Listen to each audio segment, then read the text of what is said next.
Hello friends, welcome back to session 4 on our series on Introduction to AI and ML. The title of this session is Training the Model. Let's get started. So the last time we looked at this slide where we had an AI model that learned on the basis of training data that you provided the model and then predicted the class of further test inputs that you gave the classifier.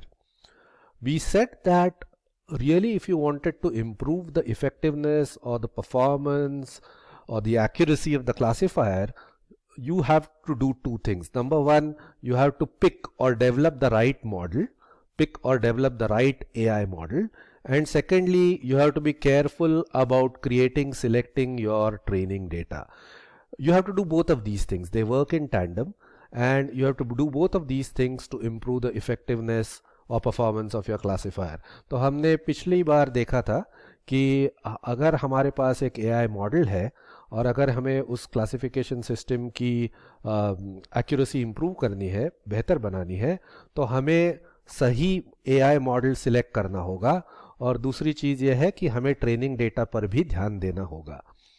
तो ये बात ध्यान में रखते हुए हम अगर आगे जाते हैं तो ये काफ़ी सरल है कि जब हम बेहतर परफॉर्मेंस की ओर जाते हैं तब ट्रेनिंग डेटा का volume, quantity of training data बढ़ता जाएगा और मॉडल जो एआई मॉडल है हमारा उसकी कॉम्प्लेक्सिटी भी बढ़ती जाएगी.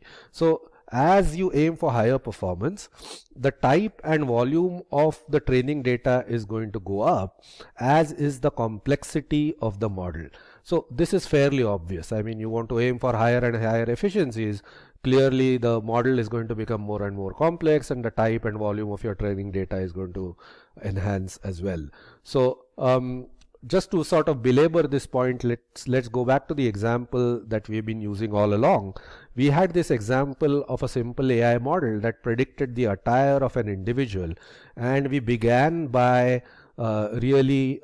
creating training data that included just these two simple parameters, age and gender, right? So fairly simple parameters, just two parameters, and we created this sort of training data where for observed individuals we assigned the group, and we gave this training data to the AI model, which was supposed to sort of learn on the basis of this training data and then predict the attire of an individual whose age and gender we would provide. So the training data in this case was simple, and the model was was going to be fairly simple as well. We haven't actually jumped into how the model would learn, etc., etc., but this would be an example of a fairly simple AI model. You could go a step further. Now, instead of just the age and gender, you could actually record many more parameters. For example, monthly income, the profession of the individual, the location where he or she works, the language they speak, physical attributes like height, etc., and maybe perhaps even the day of the week. Maybe that impacts the attire as well. So as you can see, we have started recording a lot more parameters. So horizontally this table has grown, and clearly the number of rows would increase as well in order to sort of create good training data. So the AI model that would learn on the basis of all of these parameters would clearly be a little bit more complex compared to the earlier case where you had just two parameters. The problem of predicting the attire is really a problem of predicting human behavior, and as you can imagine, I mean, if you predicting human behavior can be an extremely complex problem, and you would need a very complex AI model to do that, and you would need a lot of training data of all types, perhaps even access to social media feeds of people, or a video analysis of what they do, or to sort of predict their subsequent behavior. So just to sort of belabor this point, to repeat this point, as you want to increase the performance or accuracies of your classification systems, there is no limit to how complex your model can be, and in parallel the training data is going to sort of become more and more complex and large as well. तो हमने just एक example देखा जिसमें हमने देखा कि अगर आपको आपकी एआई मॉडल की एक्यूरेसी एफिशिएंसी इंक्रीज करनी है, बेहतर बनानी है, तो मॉडल काफ़ी कॉम्प्लेक्स बन जाएगा, ट्रेनिंग डेटा का साइज़ भी बढ़ जाएगा, ट्रेनिंग डेटा का टाइप भी बन जाएगा। और ये बात काफ़ी सरल है, एक्चुअली मैं सिर्फ ये बताना चाहता था। Okay, there is another thing that is happening, okay, and you are sort of talking about increasing levels of complexity of the model. So, for example, in our earliest expert system, we called this expert system, right? Expert system. We specified the parameters, we specified the data parameters, and we also told the system how to use them, right? You remember we created a flow chart. So not only did we specify the parameters to be used, but we also told the system how to use those parameters. We actually gave it a flow chart which was implemented. A slightly more complex system than that is the AI learning based system which we have been talking about, where we specified the data parameters, you know, like maybe age and gender and maybe some other parameters for a more complex system. We specified the data parameters, but we used the model to learn on the basis of examples. So the model was supposed to learn on the basis of those examples. We only specified the data parameters, but how to use those data parameters was determined by the model itself. Okay. And then there could be a even more complex type of a system where we provide all possible data. We provide all possible data, not just the parameters that we believe should be used, and we expect the model to identify the relevant parameters and then predict on the basis of those parameters. So right, so we are putting more and more responsibility on the model, right? So we give, let's say, a video feed, we give social media feeds, and then we expect the model to sort of identify what the relevant parameters are going to be and predict the attire of a person, predict human behavior on the basis of whatever parameters the model thinks are relevant. So these are sort of increasing levels of complexity of these systems. And you know, there are also hybrid systems. So there are hybrid systems where, you know, a combination of expert systems plus learning based systems, where some of the things you specify and some of the things you expect hybrid. Okay. So hybrid systems where some of the things you specify and some of the things you expect the model to learn. So notice how the complexity of the system changes with your access to training data. ये slide में हम इसी के बारे में बात कर रहे थे कि जैसे मॉडल्स ज़्यादा कॉम्प्लेक्स हो जाते हैं, हमारा एक्सपेक्टेशन यही रहता है कि हम ज़्यादा से ज़्यादा डेटा मॉडल को दें और मॉडल खुद अपने आप ये सोच ले कि इसमें से कौन से पैरामीटर्स यूज़ करने हैं प्रेडिक्शन करने के लिए, क्लासिफिकेशन करने के लिए. Okay, I'm now going to talk a little bit about the challenges that are faced in actual, you know, industrial situations in real life when you are trying to apply AI. Okay. One frequently observed challenge is that models that work well in a laboratory may fail outside.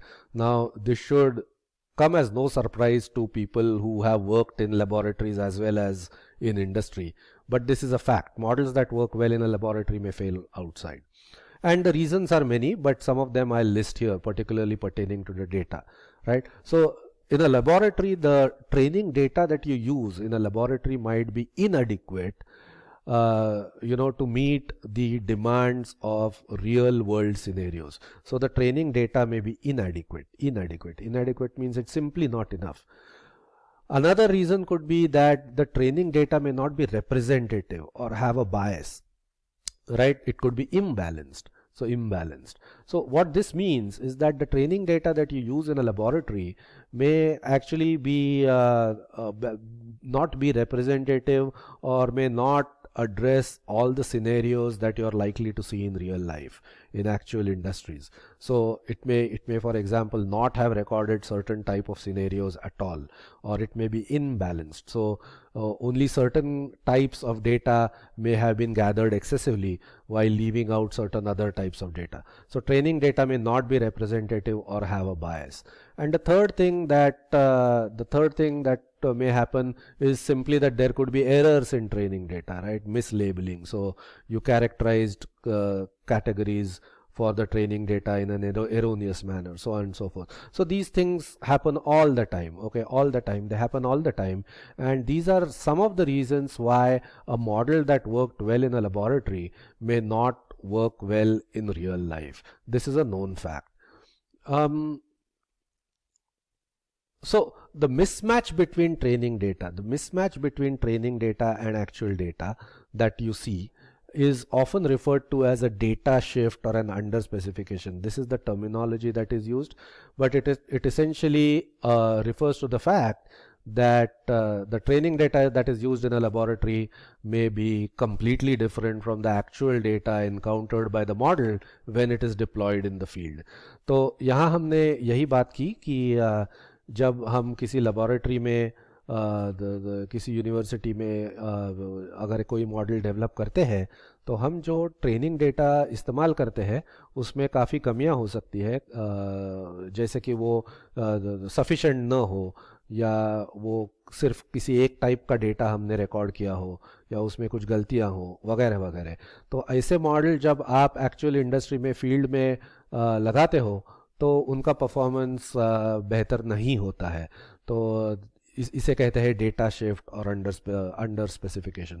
So it's extremely important to focus on the type of training data you gather and how the training data is used to train your models. The other thing that I have noticed personally in industrial scenarios is this whole balance between privacy and data availability, right? So organizations are naturally reluctant to make available internal data to third parties. So if let's say some company was developing an AI model for you and you were working in an industry and they came and told you, look, give us all your data and we want to train our model. Of course, you would sort of not agree to that request, right? Because your data is precious. You don't want to hand it over to third parties. So a laboratory that is perhaps developing a model may not have access to real live data simply because you are unwilling to part with your internal data for a good reason, right?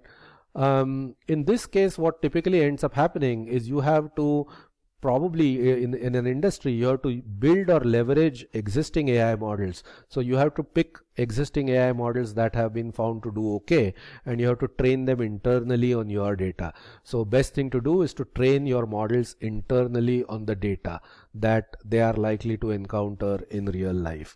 तो यहाँ पे data privacy और का सवाल उठता है. Model को अगर ट्रेन करना है तो किसी और को आप आपका इंटरनल डेटा तो दे नहीं सकते. तो ये हो सकता है कि आप किसी का एआई मॉडल ले ले और उसे इंटरनली ट्रेन कर दे ताकि आपका डेटा बाहर न जाए. So while developing AI models or while training AI models, there are iterative mechanisms for training and testing. Okay, iterative mechanisms for training and testing. So typically the way this would go is you would gather the data first, you would gather the data and split it into training and test sets randomly in certain proportion, right? And then you would essentially train your model on the basis of the training set. So you had a whole bunch of data, you divided it into training data and test data, and you trained on this training data, then you test on the test data. You analyze the accuracy and also the precision and recall for each of the categories that are of interest to you. We have discussed what accuracy, precision and recall mean for this reason, because now you know what these are. You analyze the accuracy, precision and recall and then identify the gaps. So you will perhaps notice that the overall accuracy is okay, but on a particular category the precision is poor, or on another category the recall is poor, and perhaps that has to do with the kind of training data that you had gathered. You would notice that for certain categories you simply did not have enough training data, or there were errors in your training data. So you identify the gaps and then you try to gather more data to fix those gaps. Okay, so you sort of go back to step one, right? You go back to step one, gather more data after you have identified the gaps, once again split into training and test sets, and once again repeat the process. So you kind of do this iteratively, and that is the iterative mechanism for training and testing. So and various schemes have been developed to do this systematically. So if you are actually going to jump into this, then we'll of course cover this later in a later presentation, but remember that there are schemes to do this systematically. So it is not as if you randomly get some training data, you train a model and then you deploy it in the field. That's not going to work. You have to be very, very careful about how you create your training and test sets, and the process may actually be iterative. तो हमें काफ़ी सतर्क रहना चाहिए हम ये training कैसे करते हैं. अगर हम काफ़ी सारा डेटा कलेक्ट करते हैं तो पहले उसे ट्रेनिंग और टेस्ट सेट्स में बांट देना चाहिए. ट्रेनिंग डेटा यूज़ करके अपना मॉडल ट्रेन करना चाहिए. उसके बाद टेस्ट सेट रन करके उस मॉडल की एक्यूरेसी, प्रिसीजन, रिकॉल वगैरह देखना चाहिए. उसमें अगर कुछ कमियां दिखाई दे तो उसके लिए और डेटा कलेक्ट करना चाहिए, और ये प्रोसेस बार बार रिपीट करना चाहिए. और ये सिस्टमैटिकली करने के काफ़ी सारे तरीके हैं जो आपको ध्यान में रखने होंगे. ऐसा नहीं कि कुछ डेटा लिया, वो ट्रेनिंग के लिए इस्तेमाल किया और बाद में फील्ड में उसे डिप्लॉय किया, तो वो नहीं चलेगा. Okay, I want to now start preparing for the next lecture. Okay, we have been talking about an AI model where we have said that we are going to give training data, model learns, etc. We have talked about this 100 times now. Okay, we have also talked about how to gather training data, how to utilize it, so on and so forth. And we have also talked about how the complexity of the classification system will go up, where if the model complexity goes up, training data is going to increase, so on and so forth. So we have also talked about how you measure the performance of an AI system, things like accuracy, recall, precision, and so on. What we have not done so far, so we have done everything around this, right? But what we have not done so far is actually talk about how a AI model may actually learn, right? So we have talked about everything around this model, right? We have talked about everything around this model, right? And we have talked about how it's deployed in the industry, but we have not yet addressed the crux of the matter, which is how does an AI model actually learn on the basis of training data, right? So we have not talked about this so far.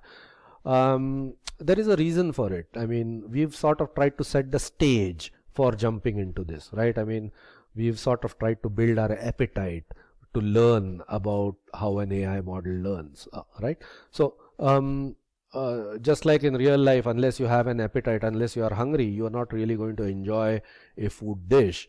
Similarly, unless you are curious about something, you're probably not going to enjoy learning about something, right? So my entire effort has been to sort of enhance your curiosity, and if you are now at this point in time curious about how an AI model learns, we are at the right stage. Okay, तो अगर हमने काफ़ी सारी चीज़ों के बारे में बात की है, ट्रेनिंग डेटा होता है, मॉडल का कॉम्प्लेक्सिटी कैसे बढ़ती है, काफ़ी सारी चीज़ें हमने डिस्कस की है, लेकिन हमने एक चीज़ अभी तक नहीं बताई कि ये मॉडल लर्न कैसे करता है. ये सबसे महत्वपूर्ण चीज़ है कि भाई एआई मॉडल लर्न करता है तो एग्जैक्टली क्या करता है. तो अगर आपको इस बात की इस वक्त जिज्ञासा है तो हम सही जगह पे हैं. ओके, क्योंकि अगले लेक्चर्स में हम इसी के बारे में बात करने वाले हैं, इसी के बारे में बात करने वाले हैं हम. Okay, so this is what we are going to be doing next. Assignment. तो हम कोई नई चीज़ सीखने के पहले, जैसे मैंने कहा, हम असाइनमेंट्स करेंगे, और हमारी असाइनमेंट्स काफ़ी सिंपल रहेगी, डे टू डे लाइफ की रहेगी. This assignment has to do with a pack of playing cards, जो ताश के पत्ते रहते हैं. Okay, so you have to, here is how this assignment is going to be done. So listen carefully, right? So you are going to get a pack of playing cards. Okay, keep it on the table in front of you. Remove the jokers, of course. Keep it on the table in front of you. Do not touch that pack of playing cards. Do nothing. Just look at it. Okay, just keep looking at it. And while looking at it, you are going to answer the following questions. Just by looking at it, you are going to answer the following questions. Question 1. If you draw 10 cards sequentially with replacement, how many red cards do you think you will get? And how many picture cards do you think you will get? Okay. So what you have to do is imagine a scenario where if you were to pluck 10 cards sequentially with replacement. The with replacement means you pick a card, you look at it. If it is a red colored card, you note down that it's a red colored card. If it is a picture card, you note down it's a picture card, and you put the card back in to the pack. You shuffle the deck once again. Then again, the next card is drawn and so on. So again, I repeat, you don't have to do this experiment. You just have to imagine that you're doing this experiment, and you have to mentally ask yourself the question that if you were to draw 10 cards sequentially with replacement, how many red cards do you think you will get, and how many picture cards do you think you will get? Picture card means jack, queen or king. Okay, they have pictures on them, so they are called picture cards, right? So do not touch the deck of cards and just answer these questions. The next question is the same, but if you were to continue and instead of 10 cards, if you were to draw 20 cards in the same manner, 20 cards in the same manner, how many red cards out in those 20 cards do you think you will get? And how many picture cards in those 20 cards you will get? And the third question is, if you just continue doing that, and did it for 100 times, how many red cards do you think you would get in those 100 cards, and how many picture cards do you think you will get? Okay, so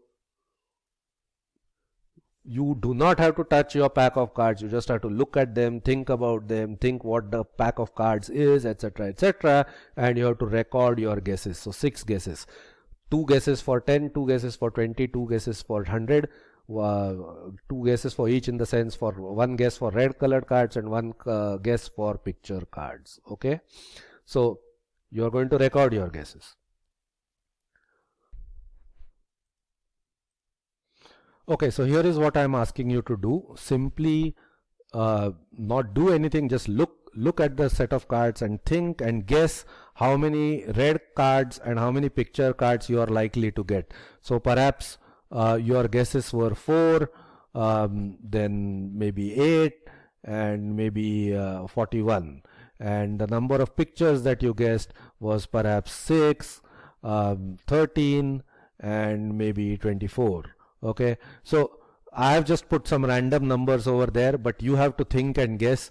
It has to be an educated, logical, reasoned guess. So think and put the numbers here. The next thing you're going to do is actually perform the experiment. So you are actually going to draw cards one after another, 10, 20, 100, and keep a record of how many red cards you actually got when you reach 10, how many red cards you got when you reach 20 and 100 and so on, and same thing for pictures. So the actual numbers could be different, of course, from your guesses. So let's say the actual numbers that you got were, let's say you got 6 red cards, you got maybe 13 red cards here, and maybe you got 46 over here, little bit different from your guesses. Similarly, let's say you got only 2 picture cards, you got I don't know, maybe 7 and maybe 25. So the actual that you got would be different from the number of guesses, but record what you actually get. Finally, what I want you to do is calculate these ratios. Okay, so ratios here are essentially what is in column D divided by what is in column A, and the picture ratios are what's in column E divided by what's in column A. So for example, here it would be D divided by A would be 0.6, right? Or here it would be 13 divided by 20, right? So 6.5 and so on and so forth. Similarly for pictures, here you would have actual pictures were E divided by A, so 0.2, right? And here it would be 7 upon 20, right?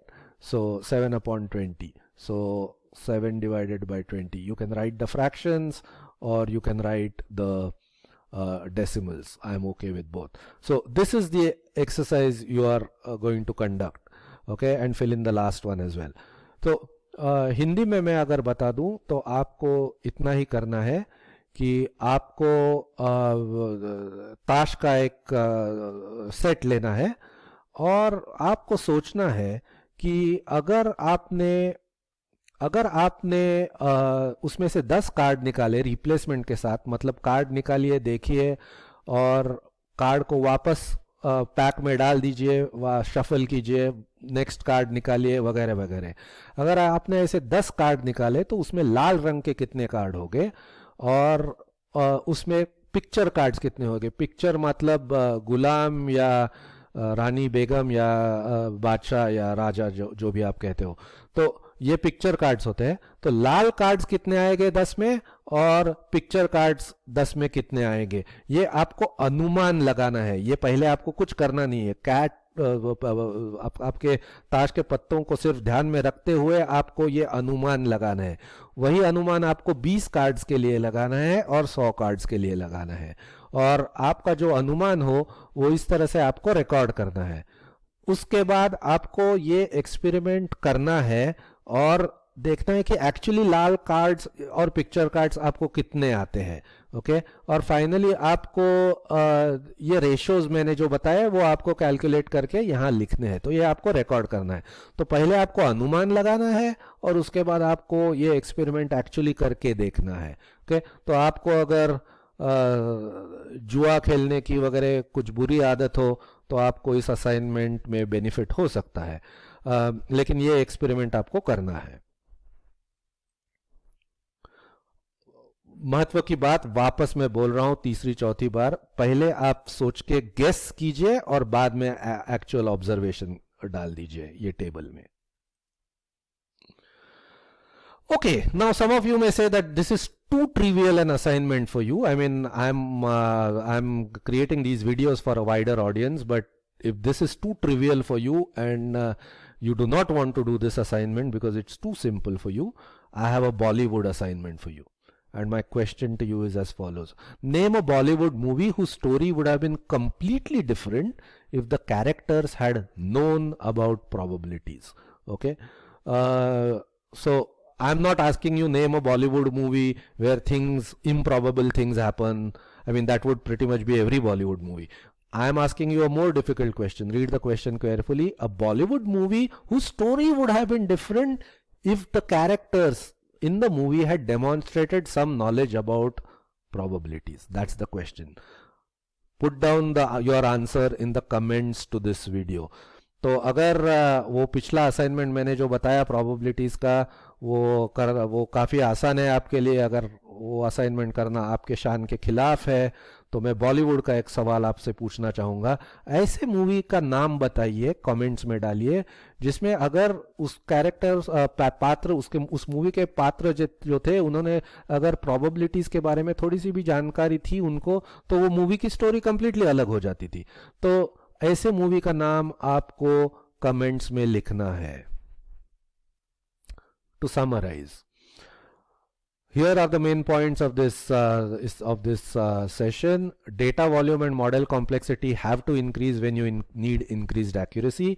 And secondly, data gathering for industrial applications requires an iterative approach. So that's all for today, folks. I'll see you next time. Don't attempt the next lecture without doing either the cards assignment or the Bollywood assignment. Thank you. Goodbye.